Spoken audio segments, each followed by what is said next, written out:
Hi everyone, it's Maureen from Massachusetts. It's me. I'm out here in my bottle area, she shed I call it. And I got it somewhat dressed up for fall. I got more to do. There's a lot more stuff I could put out here in the barn, but trying to find it all and gather it up. And quite frankly, I'm pooped. I've been doing a lot and I don't really take the time to just sit and relax. And today it's a nice fall day. There is a breeze. It's beautiful out here. And I thought, you know what, I need to get out and just do some stuff for me, just to sit in the air and putz around. So that's kind of what I'm doing. I'm trying to build a fire in my pizza oven, not for pizzas, but just to have a fire. And I can burn just about anything in there at this point. So I actually got some shredding, old bills and stuff, and I thought I might as well bring them out here and burn them and try to start the fire, right? So that's what I'm doing. And I also have some incense, but neither one of those are working well for me today. The incense keeps going out. There is a little breeze. Oh, it's so pretty. That tree, I've got to show you that tree up there. Hold on, folks. See if you're getting it.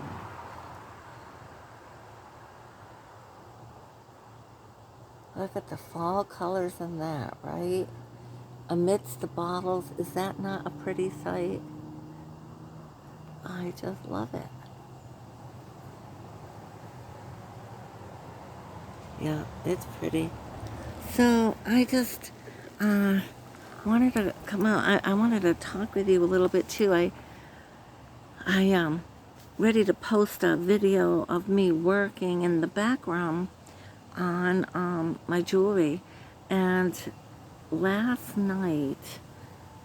nights I've been working fast and furious on jewelry, and I got quite a bit done already.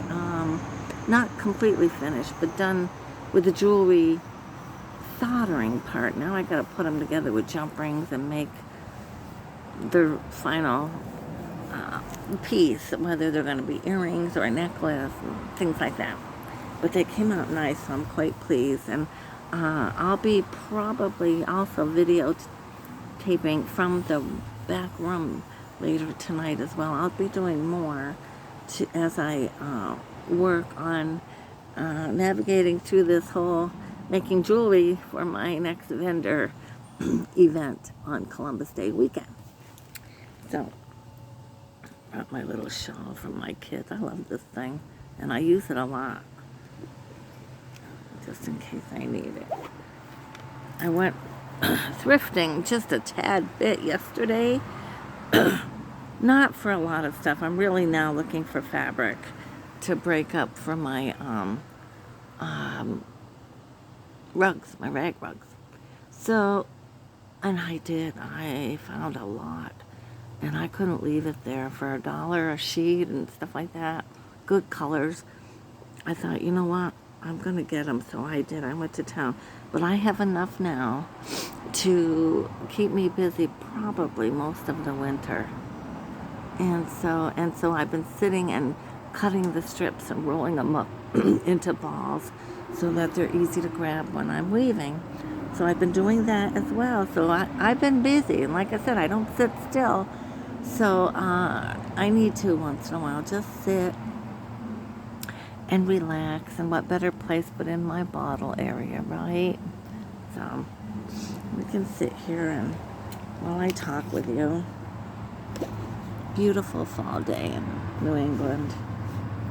We had BLTs last night for supper. I think we'll have them again tonight. Something easy so that I can get in the background and work. You know, I've really got to pay attention to that. So, I picked these up. These are just orange pillowcases with pink on the underside. But I thought, oh, for fall, they'll go out here. Maybe I'll cover a couple of these pillows with them. Yeah, and then these are so pretty too, to give you those colors of fall. Aren't those pretty?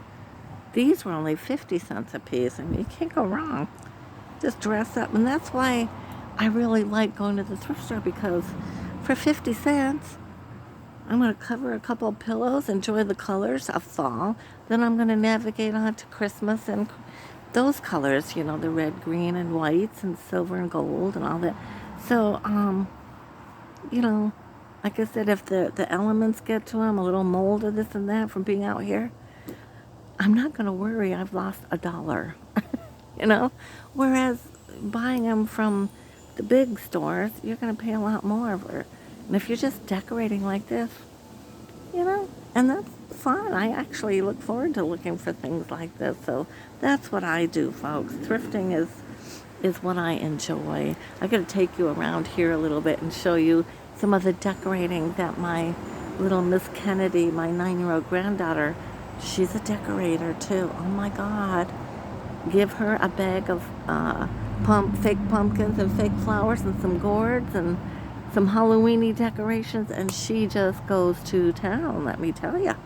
So I'm going to take you around and just show you a little bit of what she did. So bear with me, okay? Just a moment.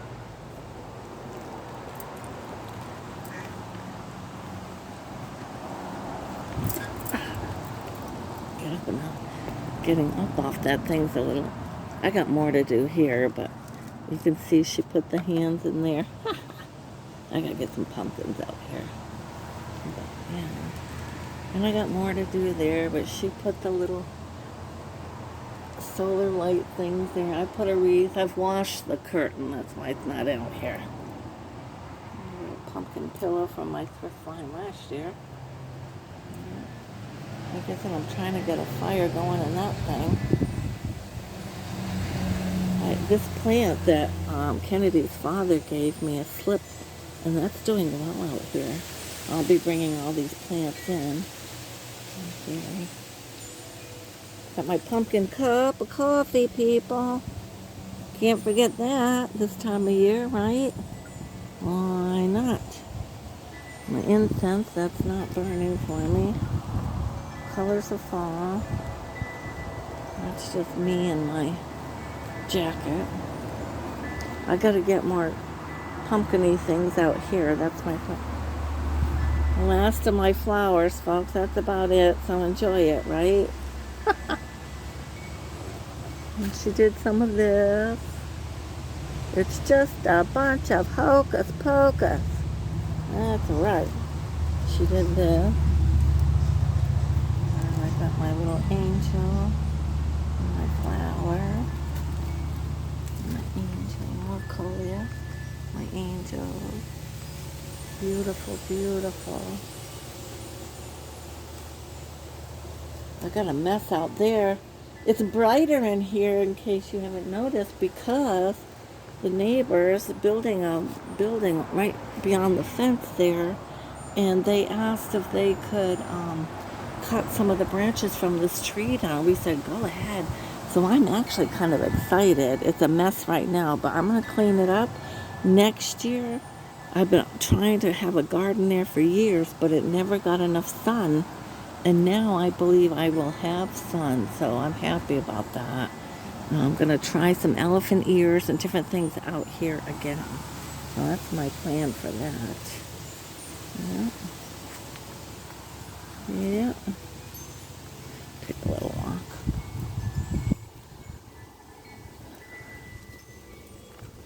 My little vignette. What do they call it? Hens and chicks? Chicks and hens or whatever. Beautiful. Fall. Go ahead and check this out. This tomato plant is really going to town. I did that from seed, but will it bear fruit? Probably not. But you know what? I'm going to try bringing it in on my porch or even in my dining room that has a bay window. And I tell you, the plants like it there, and I bet you I can get it to bear me some fruit. That would be fun. So things are just, you know, getting done with the cold. But little by little. I've got more decorating to do for fall, too. I've been raking. Lot to do, folks. Never ending.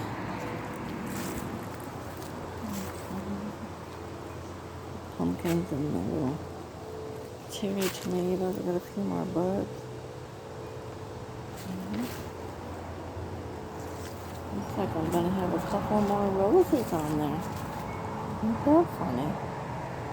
Yeah, and then I just got pumpkins along that. My husband recently painted the steps for me, and they look nicer than they did, so I was happy. And we put some pumpkins there. I still have more to do though. And we got some mums out front. Yeah.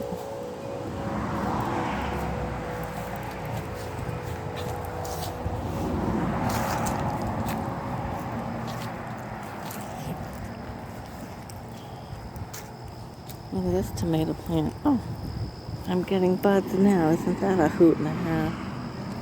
I tell you, I've never been so disappointed.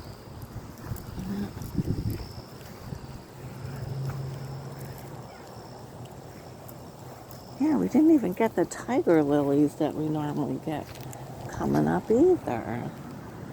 Yeah.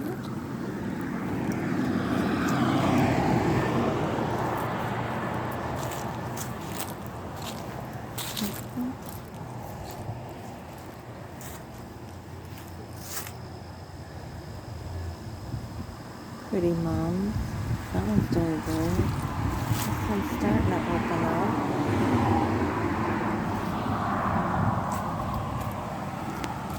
These trees I've called the electric company. They're both dead.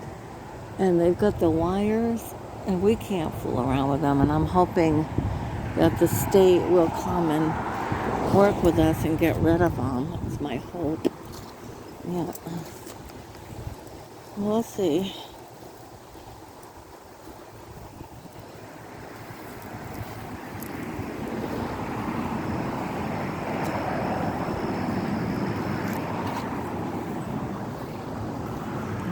We're trying to bring some of those in.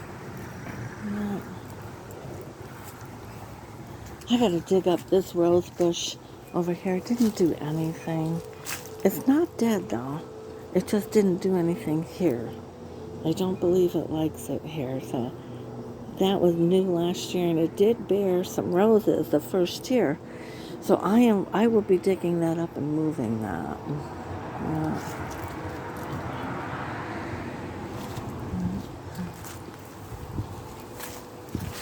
Like I said, lots to do, but not today. I gotta sit and relax. Yep. My plan.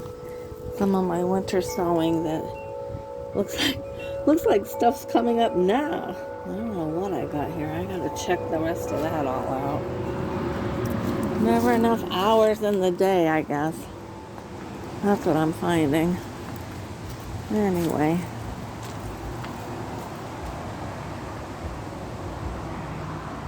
I thought I'd come in and just sit and relax. Meditate a little bit. That's good, right? It's always good to do that. Alright, let's pick that up.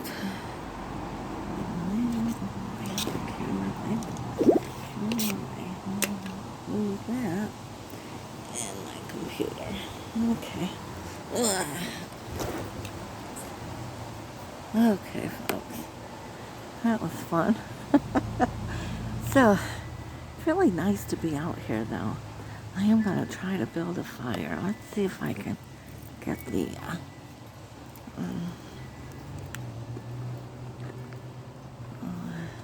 where did September go? I cannot believe the date. Let me see if I can get this. The one thing with this old couch is you get on it and you sink down in a little bit, so it's hard to get up off it. At least for me it is.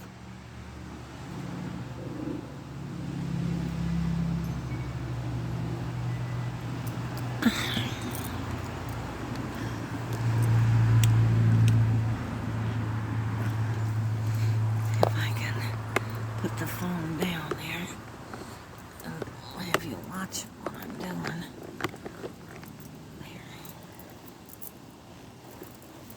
There.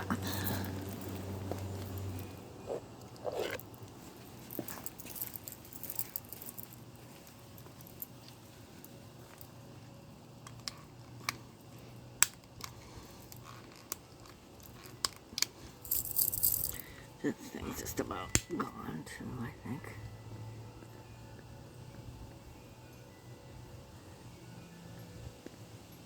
There we go.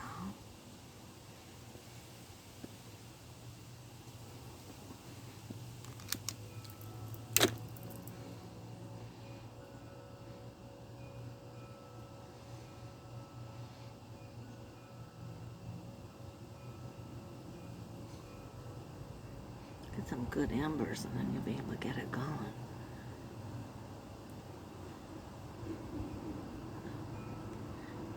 Ah, that's better now. They weren't lasting this long before. Let them get some good embers. Yeah. There we go. That's good.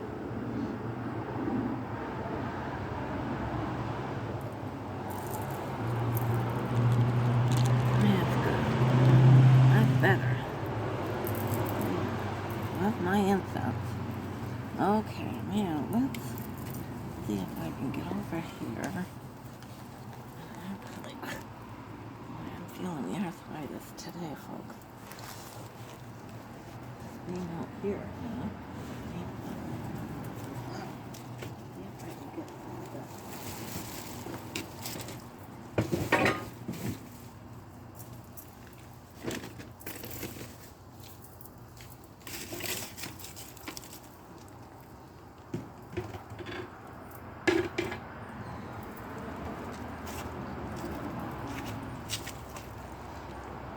I'm right here, folks. Okay. What I can do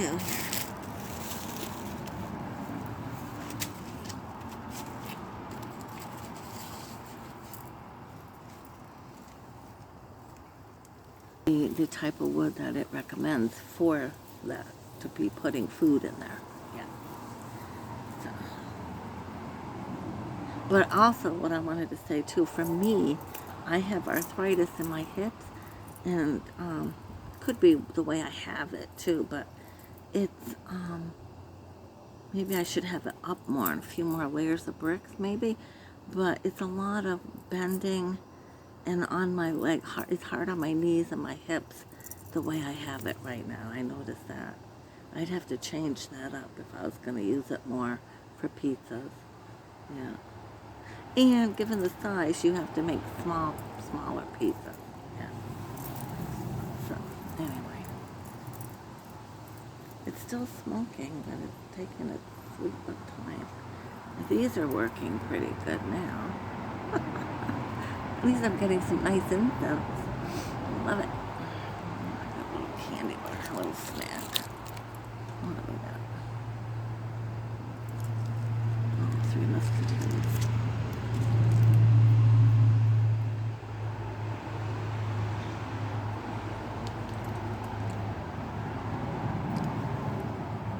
Okay. So, I'm getting a lot of calls still from book people, as you know. I'm a children's book author. I have 4 books, children's books out on the market thus far, since 2014 to date.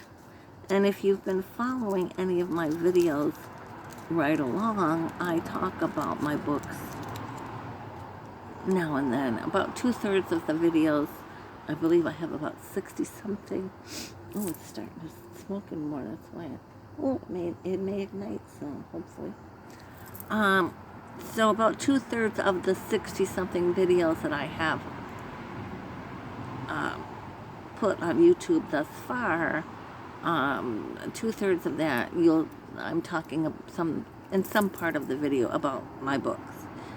And at some point I even did a video a few months back in regard to my negative experience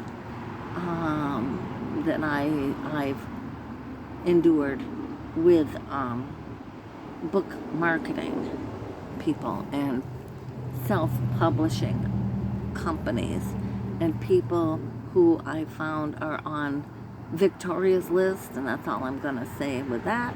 But most of the companies I chose to work with happen to be on Victoria's wonderful negative list. So Do I have a negative demeanor in regard to book marketing? Yes, I do. Am I eager to jump on the phone or talk up a storm with book people in regard to spending any more money? No, I'm not. So I try nicely to tell these people who call, you're wasting your time and energy. I am not that girl. I am not going to be opening my wallet and putting out any more money right now. I've seen nothing in regard to royalties. These companies, I don't even know if a couple of them even still exist, and yet there's my books hanging around somewhere on Amazon or cyberspace or somewhere. I'm going to take a bite of my goodie because it's good to treat yourself once in a while, right? Yep. Not just for Halloween, right? So anyway, the last person who's been calling quite a bit the last few days. Oh my goodness.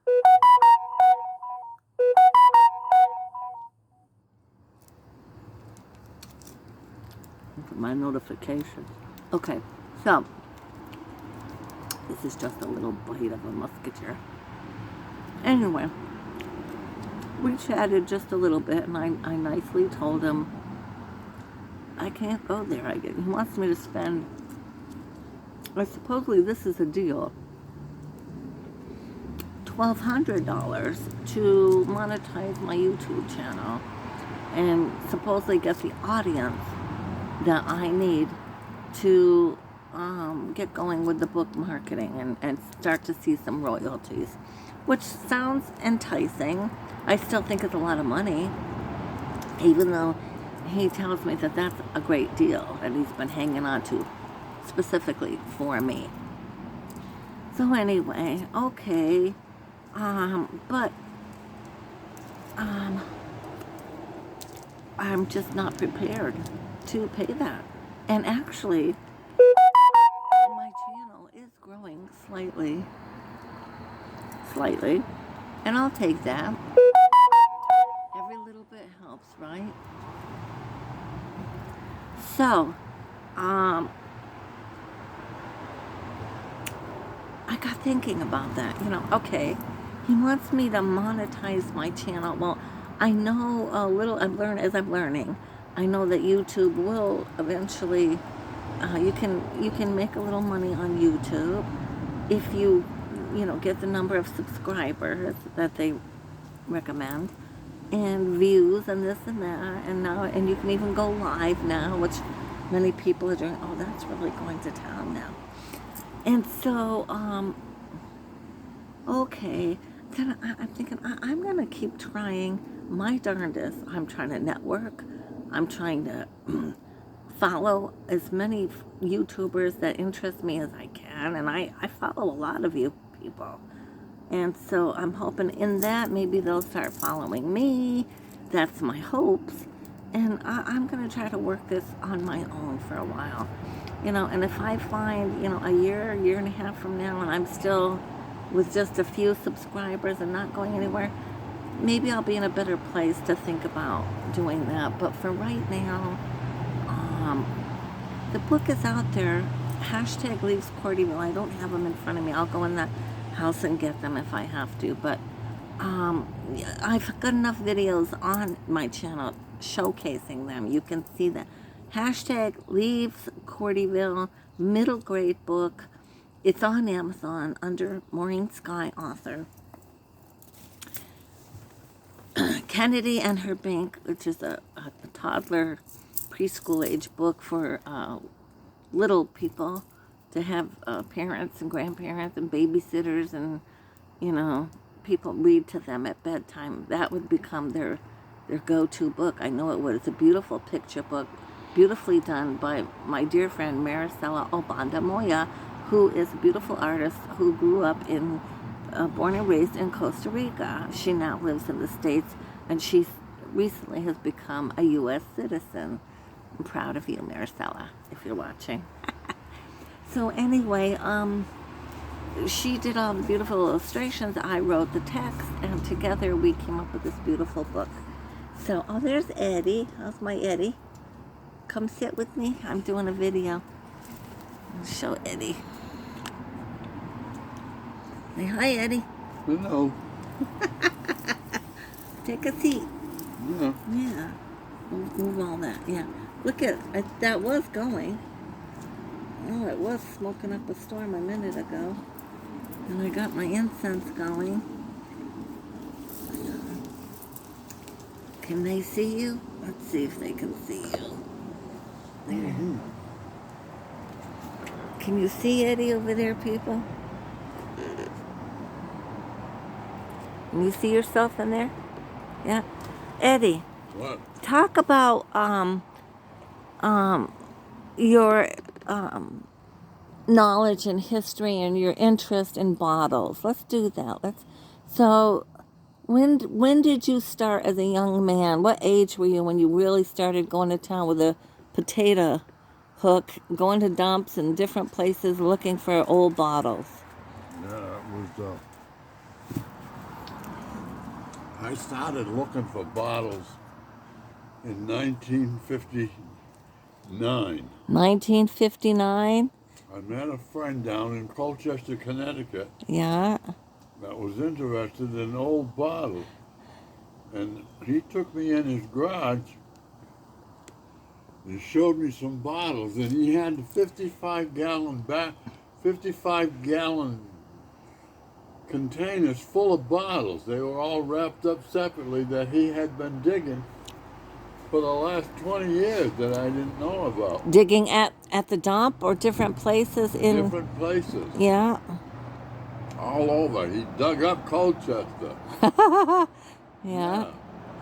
And that's how I really got interested in looking for bottles. Yeah. And then I started digging them, and I was bringing home all kinds of glass that wasn't any good, and he told me to leave that in the dump. Said, you're wasting your time. You gotta find good bottles, not junk. So you learned a lot from this man. I learned everything from this guy. His name was Chester Gola. Oh, okay. And he was into insulators, too. Okay, insulators. Some people don't know what you're talking about. So insulators are the things that you would find going pole to pole years ago to insulate the wires. Your From one telephone pole to the next. Right. Those Yeah. glass, knobby, beautiful looking things. Yeah. But the Honeycomb shape. early ones didn't have no threads on them. Right. The threadless. They were threadless, and Yeah. some of them have a lot of value to them. Yes. Where the ones that you screw on, they're common. More common. You'll see them. But people do collect them, and you had a vast collection of those as Yeah. well. Yeah. Yeah. So what were your most interesting bottles that would make your heart go a little pitter-patter when you found them? What specifically brand, or what were you looking for? A type of glass or a certain label or what? Well, I found a lot of Keene, New Hampshire glass here in the Berniston area. You did. But the most important bottles that I ever dug up were mineral water bottles, and I dug those up here right across the street from where I live. Yeah. Because years ago they used to have dumping rights over there, and that's where the houses on South Street dumped all their rubbish, was over across the other side of the field. Wow. Okay. And so how far in the ground would you have to dig to find these? Way down? You said you use a potato hook. Yeah. Sometimes they within a couple of 3 inches, and some of them they're right on top of the ground. No kidding. Yeah, but the hardest ones to find were in the water. Oh, yeah. Yeah, they threw them in the Lakes dump, and but rivers. The water Yeah. table raised up, and it Took them. buried the bottles, Oh, and it was hard to get them. okay. But I managed to get some of them. So when you say mineral water, talk to me a little more about what that would look like. Is that blue glass? Bluish? No, they came in different colors, but they had some mineral waters made by the Mezquite spring waters that were honey gold in color, and they were beautiful. I bet. With an Indian on one side and a papoose was embossed on the backside. Ah, And those have quite a value to them. Somewhere around $700 or $800 today. no kidding. Yeah, and I found quite a few of those. I mean, I Wow. maybe found a half a dozen of them Oh, right over here? right across the street from No where I kidding. live. We should get the potato hook and go again. Yeah, that's right. Wow. Of course, that was that near the tracks because there's train tracks. The train comes by 3 or 4 times a day here, right? Yeah. Well, it was on the other side of the tracks, I in the see. woods. Ah, okay. Yeah. Yeah. Now we have a friend who actually dives deep in the ocean for bottles too, and he got quite a few diving. Yeah, he Scuba. dives right around here in New England too. Yeah. Yeah. Yeah. He dives. I've seen a couple of his bottles that were nice. Yeah. He brought home some stuff, some nice early bottles. I don't know where he's finding them, but I by listening to him, I think some of them came from Turner's Falls. I do too. Over in that Connecticut River over there. Yeah. Yeah. Yeah. Yeah. Well, they got an abandoned bridge over there. Yeah. Or they go fishing and stuff. Yeah. Yeah. Wow. So, talk to us about your collection. Once you got going, how big was your collection? How many bottles would you say you had all at one time? And you had them in a showcase cabinet that lit up. Yeah, I had 400 mineral water bottles at one time, all on display here in the house. Wow. All different colors. And by then you had your catalogs, you knew your books, you were always Yeah, searching and reading your catalog books. I used to subscribe to the book company called the OBX, the Oh. Old Bottle Exchange. Oh, okay. And I learned a lot from that magazine. It came once a month. You still want to get that? We can get that for you. Discontinue that. Oh, they did? Yeah, they Wonder weren't why. getting enough subscribers. Yeah. So, bottle collectors, they're still out and about because you and I go to the Keene Bottle Show in Keene, New Hampshire, and at the high school there. That should be coming up this October. It's usually around your birthday. I wonder, I'll have to go online. I'd like to go. Yeah, just for ha-has. I like going too. And that's the funny thing. Like I said, when he first took me, I'm like, oh, bottle show, okay. Not thinking it's going to be all that exciting. Well, let me tell you, it's very exciting, and you will see some beautiful bottles and beautiful glass and other different things at these bottle shows. I encourage anyone who likes shiny bottle glass type things, you would definitely enjoy the bottle show. Yeah. Make a day of it. Go to a nice restaurant after. Yeah. Right, Eddie? Oh yeah, some Yeah. of those bottles are not cheap. No. Some of them start at 50 cents. Some of them go up to $50,000. I know. And you get an education. And some of those collectors, boy, they really know their stuff. Fruit jars. Talk to them about fruit jars. Yeah. Yeah, the fruit jars, they have quite a bit of value to them if you can get the old wax sealers that they call them. Yeah. Those, the first first fruit jar that I ever got that got me started was a Van Vliet fruit jar. And it had a wire bail that went all the way around it. Right from the bottom right up over to the top. Yeah. And at that time, that bottle was worth $2,500, and I thought that was crazy. No kidding. Yeah. Yeah, and that's how I got started in the fruit jar business.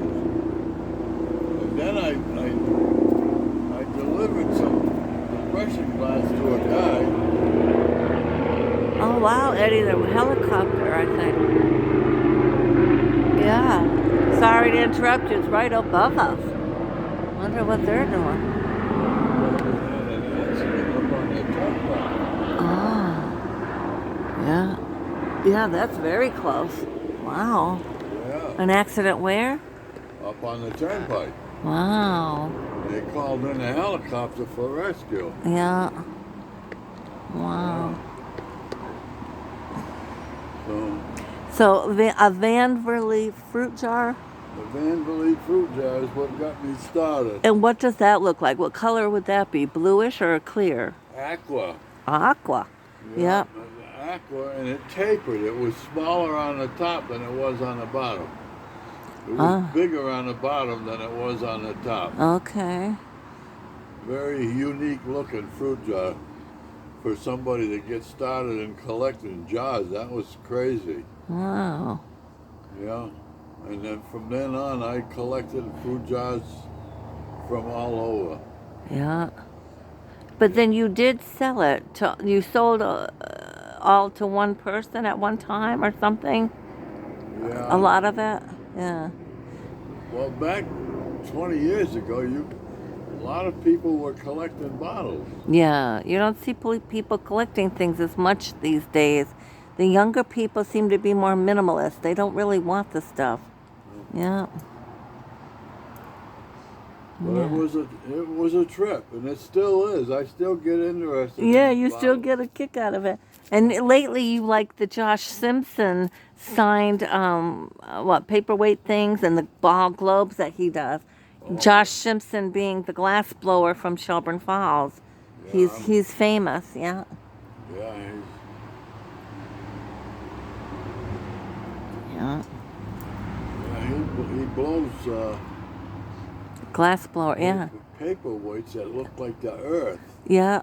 And some of them are huge. Some of them are 15 inches in diameter. I mean, can you Yeah. can you see yourself picking up a piece of glass 15 inches in diameter? I know. Yeah. And so he's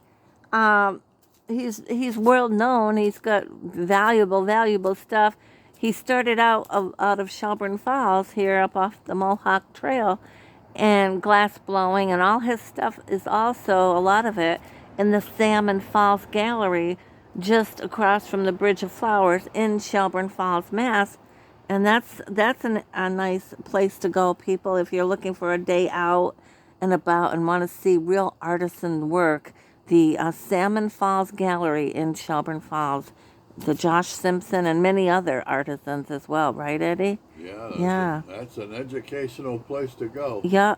And you were just gifted by our daughter there, Gina, a beautiful, heavy-duty Josh Simpson book all about him and his work, right? Yeah, he's got 2 or 3 different books out. Yeah. Yeah, and they're very interesting. And I read them from one page to the other. You do. And you've got one that we got for you. 1 or 2 do we have? 1 that we know of. Oh, 2 Josh Simpsons, that's right. Yeah. Little pieces that we cherish. And yeah, it's just fun. You've learned a lot, yeah. So when they say ponto, going back to bottles, what does that mean, pontoed on the bottom? That was a piece of glass, a bottle, like a bottle blown from a rod with a solid, with a, not solid, a pipe with a, It was cut off, yeah. it was cut off. They use it a blow pipe to blow the glass, to Yep. form the glass. And after that, to break the rod off from the bottle of the bottle, When it was would hot. leave a scar. It would leave what they call a ponto. I see. A little nip to it or something, Yeah. yeah. I see. Yeah. And so if it was pontoed, that will give you an idea that it's got age.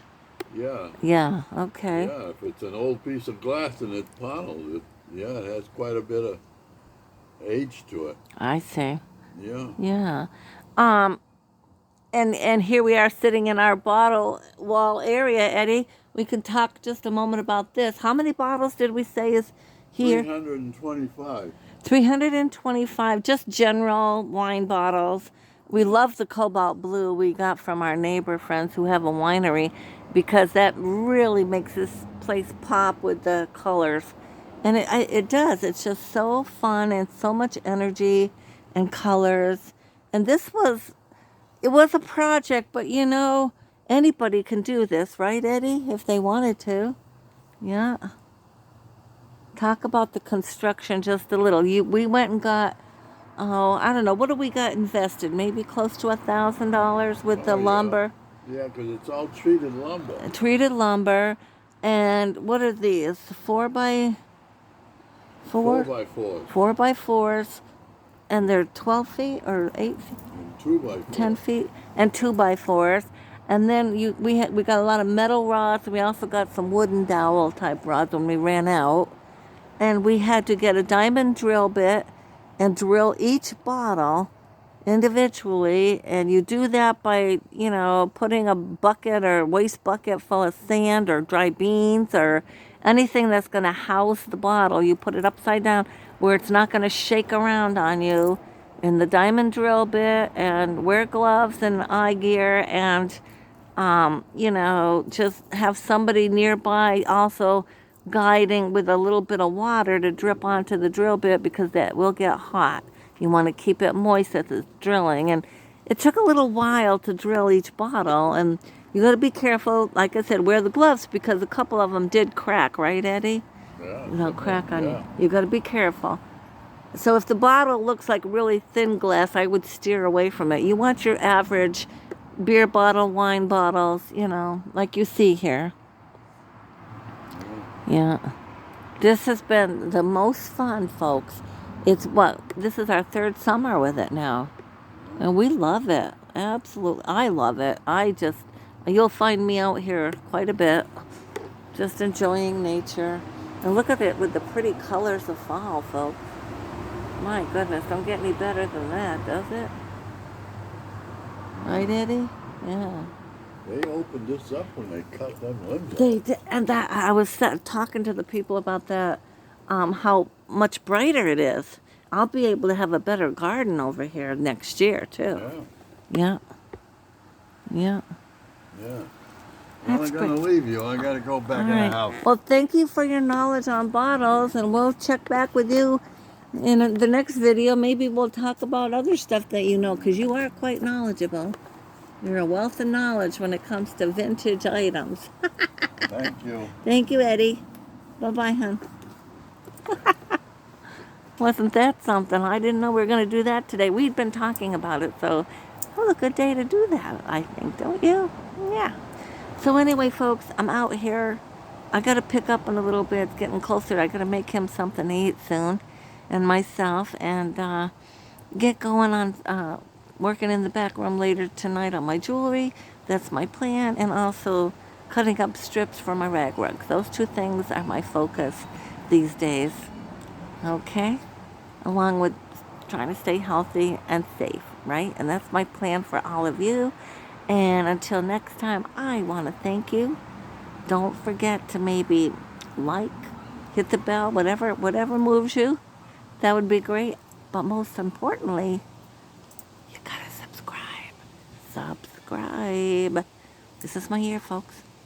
I can do it, but I can't do it without your help. And I know you want to. So come on. Subscribe. Get your friends, anybody and everybody who wants to be following on YouTube. Send them along, because we have fun, don't we? And like I said, I got more coming from Eddie, because he knows his stuff. He is so knowledgeable. When most people are watching TV, Eddie's reading his antique catalogs, Covell's and all those, stacked high next to his chair. And he absorbs that knowledge. He's very knowledgeable. I've learned a lot from my Eddie. So anyway, thank you. And until we meet again, I hope the universe provides. I really do. Thank you now. Bye-bye.